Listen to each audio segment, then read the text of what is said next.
Your strategy is reckless and puts us all at risk. Reckless? It's bold. Your caution will cost us. Boldness without wisdom is just arrogance. August 17th, 1943. 2 columns of dust rose on the winding roads leading to Messina, Sicily. One flew the Union Jack, the other flew the Stars and Stripes. Both commanders had driven their men to exhaustion for weeks, not to defeat the Germans, but to beat each other to the prize. George S. Patton sat in his command vehicle, pushing his driver to go faster. Somewhere on a parallel road, Bernard Montgomery was doing the same thing. The port city of Messina was the symbolic trophy of the entire Sicilian campaign. Whoever entered first would claim victory. Whoever arrived second would spend the rest of the war remembering this humiliation. And both men knew it.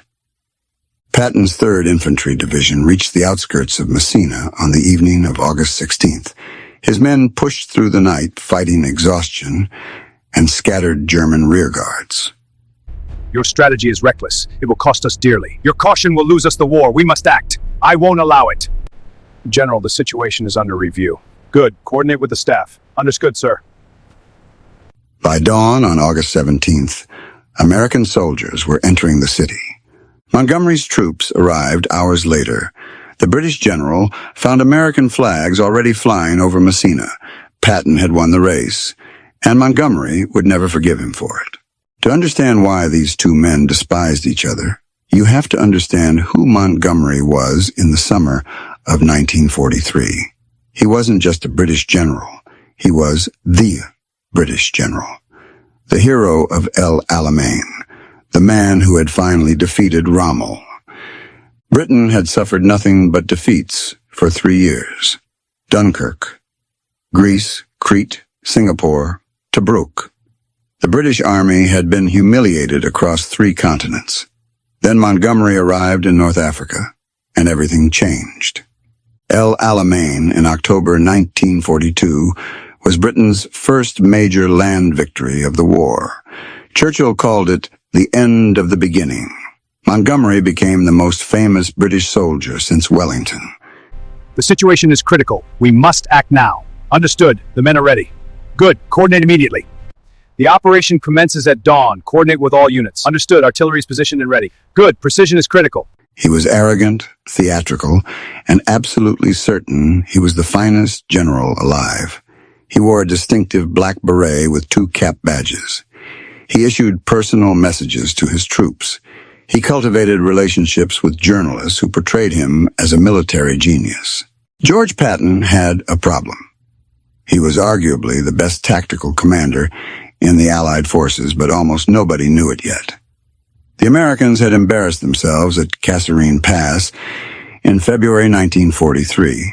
German panzers had routed inexperienced American troops, killing or capturing thousands.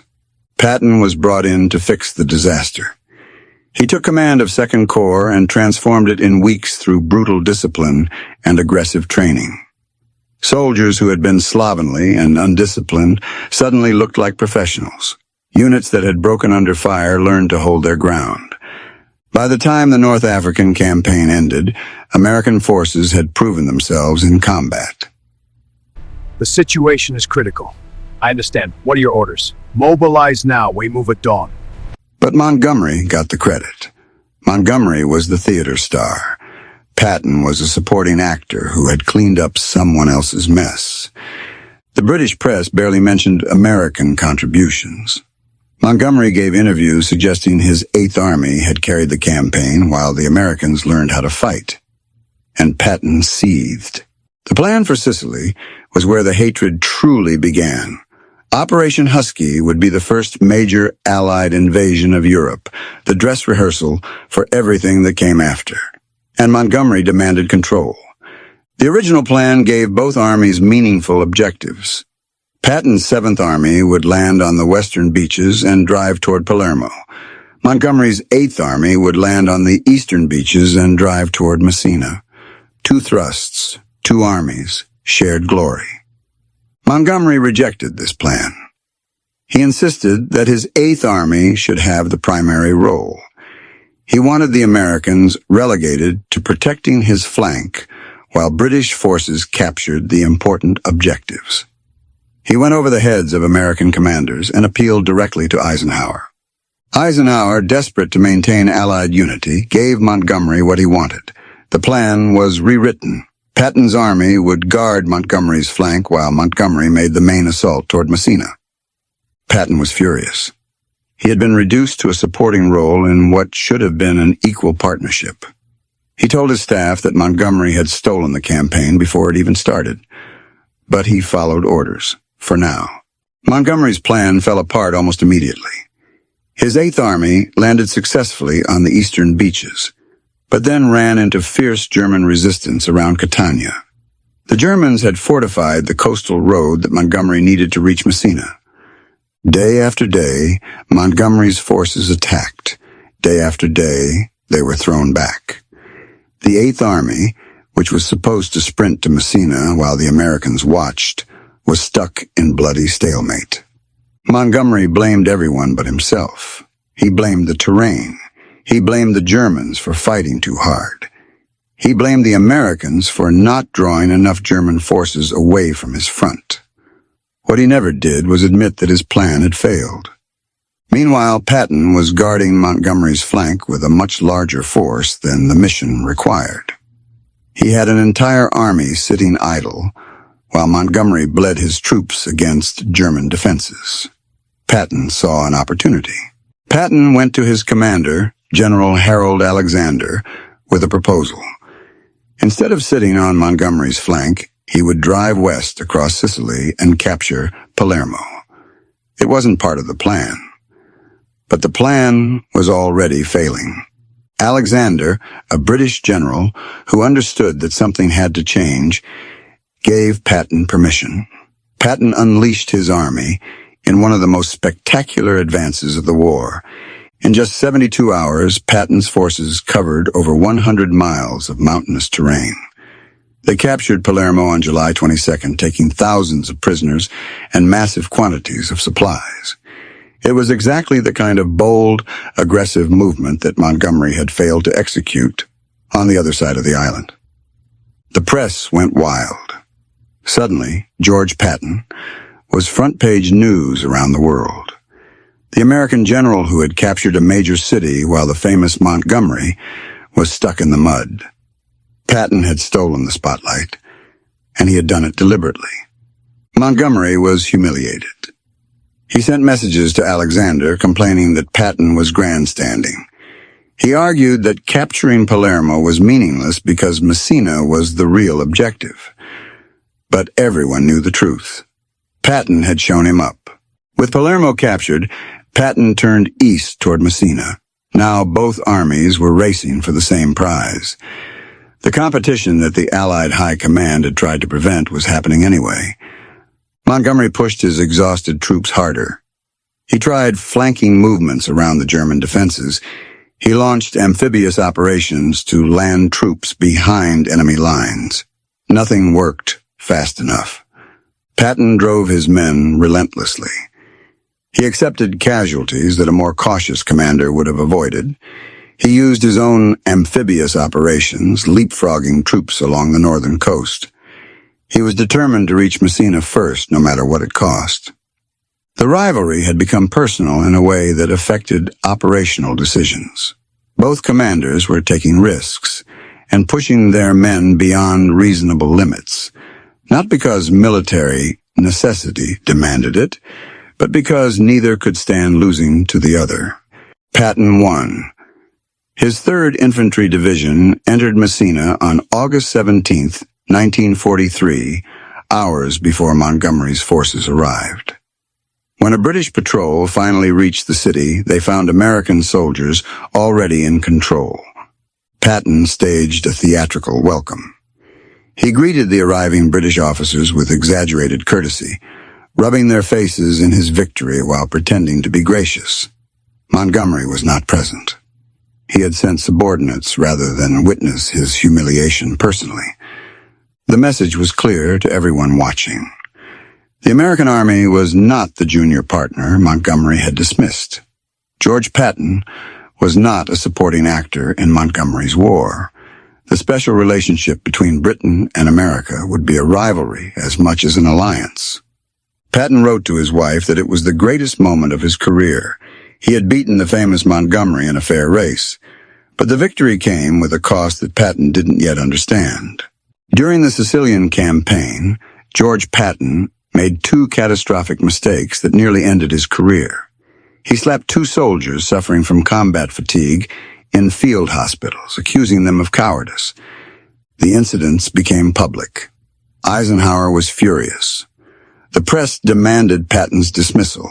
Politicians called for his court-martial. Patton was forced to apologize publicly to the soldiers he had struck, to the medical staff who had witnessed it, and to every division in his army. Eisenhower kept Patton in uniform because he believed Patton was too valuable to lose. But the slapping incidents gave Eisenhower a reason to sideline Patton when it came time to plan the invasion of France. Montgomery had his own complaints about Patton's behavior in Sicily. He told anyone who would listen that Patton was undisciplined, reckless, and unsuited for high command. The slapping incidents proved Montgomery right in the eyes of many senior officers. When D-Day planning began, Montgomery was named ground commander for the invasion. Patton was left in England, commanding a fictional army designed to deceive the Germans. The man who had won Sicily was being used as a decoy while Montgomery led the real invasion. June 6, 1944. The Allies invaded France, and Bernard Montgomery was in command of all ground forces. American, British, and Canadian troops stormed the beaches under Montgomery's overall direction. It was the pinnacle of his career. Patton watched from England, commanding phantom divisions in a deception operation. He was the most aggressive commander in the Allied armies, and he was sitting out the most important battle of the war. Montgomery's performance in Normandy was controversial from the start. He promised to capture the city of Caen on D-Day. It took over a month. He launched offensive after offensive that gained little ground at enormous cost. The British sector became a grinding stalemate. Montgomery blamed the terrain, the weather, the Germans, and privately the Americans for not attacking aggressively enough. What he never admitted was that his own cautious, methodical style was poorly suited for the breakout that Normandy required. On August 1st, 1944, George Patton finally got his chance. His Third Army became operational in France, and he was given the mission of exploiting the breakout that American forces had finally achieved at Saint-Lô. What followed was one of the most spectacular campaigns in military history. Patton's armored columns swept across France at speeds that seemed impossible. They covered 30, 40, 50 miles a day. They liberated towns so fast that German garrisons surrendered to forward units, while rear headquarters still thought the front was miles away. In 2 weeks, Patton's Third Army advanced further than Montgomery's forces had moved in 2 months. The contrast was impossible to ignore. While Montgomery was still fighting for every hedgerow in his sector, Patton was racing toward Germany. Montgomery watched his rival's success with barely concealed fury. He complained that Patton was getting preferential treatment in supplies and reinforcements. He argued that Patton's recklessness would lead to disaster. But the newspapers didn't care about Montgomery's methodical approach. They cared about Patton's tanks racing across France. The American general was becoming the most famous Allied commander of the war. As Allied forces approached Germany, Montgomery demanded a change in strategy. He wanted all available resources concentrated for a single thrust into Germany under his command. He would drive straight to Berlin and end the war by Christmas. Patton wanted the opposite. He believed his Third Army could break through German defenses and reach the Rhine before Montgomery even got started. He argued for a broad front strategy with multiple axes of advance. Eisenhower sided with neither man completely. He approved a broad front approach that kept both armies moving, but he gave Montgomery priority for a special operation. Market Garden would drop paratroopers behind German lines to capture bridges in the Netherlands. Patton was furious. Supplies that could have gone to his Third Army were being diverted to Montgomery's airborne gamble. He believed Eisenhower was rewarding failure and punishing success. September 17th, 1944. Operation Market Garden began with the largest airborne assault in history.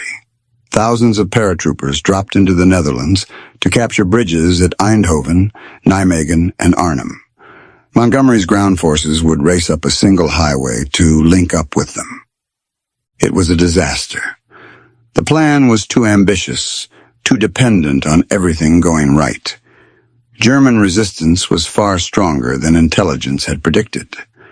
The highway turned into a shooting gallery. At Arnhem, the bridge too far, British paratroopers held out for 9 days against overwhelming German forces. Relief never came.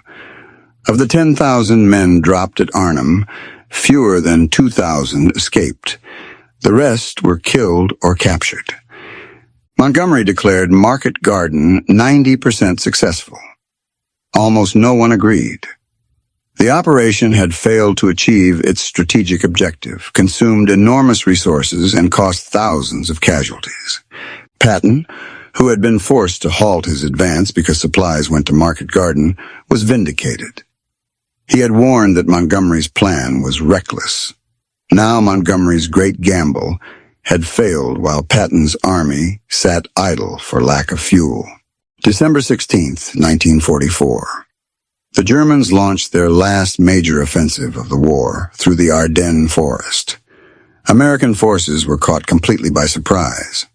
Within days, German panzers had created a massive bulge in the Allied lines. Montgomery's forces were north of the bulge. Patton's Third Army was south. Eisenhower gave Montgomery temporary command of American forces north of the breakthrough, while Patton was ordered to wheel his entire army 90 degrees and counterattack from the south. What Patton did next became legendary. He turned 3 divisions from their eastern advance and sent them north in the middle of winter, through terrible weather, over roads clogged with retreating troops.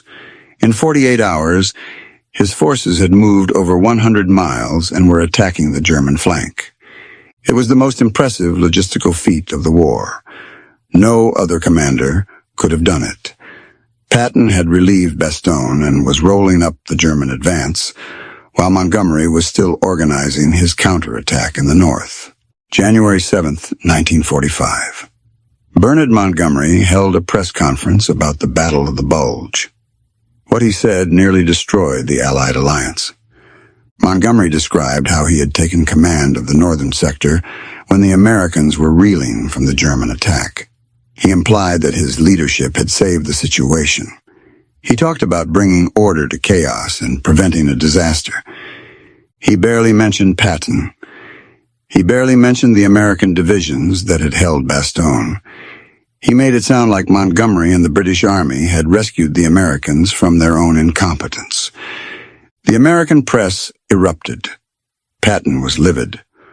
Omar Bradley, normally a calm and diplomatic man, threatened to resign if Montgomery was given command of any more American troops.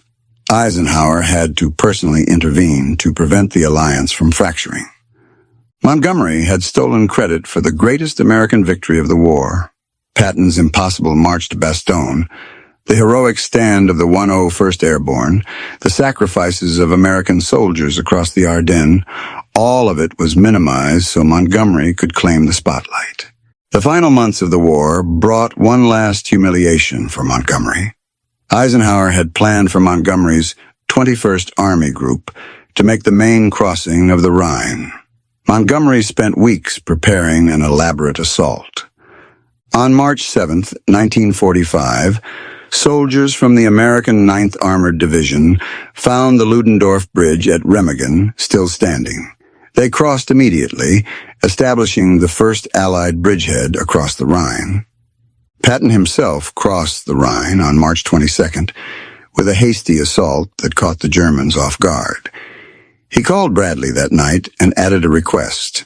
He wanted Bradley to keep it secret until the next day so Patton could get more troops across before Montgomery's carefully planned operation began. When Montgomery launched his massive Rhine crossing on March 23rd, with airborne drops, naval support, and overwhelming artillery, Patton had already been across for a day.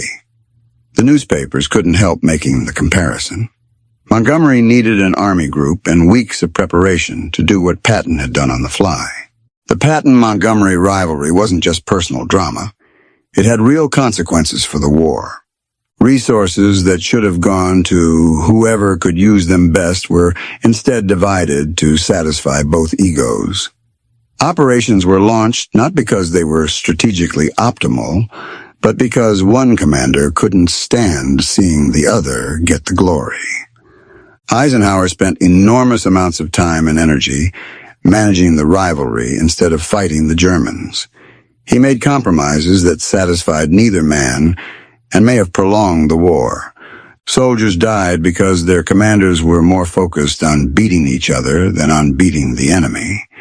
The race to Messina, the competition in Normandy, the arguments about Market Garden, all of it distracted from the mission. George Patton died on December 21, 1945, from injuries sustained in a car accident in Germany. He was 60 years old. He never got to write his memoirs, never got to defend his record against Montgomery's version of events. Bernard Montgomery lived until 1976. He wrote memoirs, gave interviews, and spent decades burnishing his reputation. He outlived almost everyone who could contradict him. In his memoirs, Montgomery wrote that Patton was good for pursuit, but not much else. Patton's diaries called Montgomery a tired little man who would have been fired in any army except the British. But memory has a way of finding the truth. Today, Patton is remembered as one of the greatest American generals in history. Montgomery is remembered as a capable but difficult commander whose reputation exceeded his achievements. Montgomery had more resources, more support, and more political influence throughout the war. He was given command of D-Day, while Patton led a fictional army. He was given priority for Market Garden, while Patton's army ran out of fuel. And with all those advantages, Montgomery's record was mixed at best. Caen took a month instead of a day. Market Garden was a costly failure. His press conference about the bulge revealed a man more concerned with his reputation than with truth. Patton achieved more with less. He won when given the chance. He was right about strategy more often than Montgomery. And he did it all while fighting not just the Germans, but a British rival who wanted him sidelined. That's the verdict of history on the greatest rivalry of World War II. The general who died young is remembered as a legend.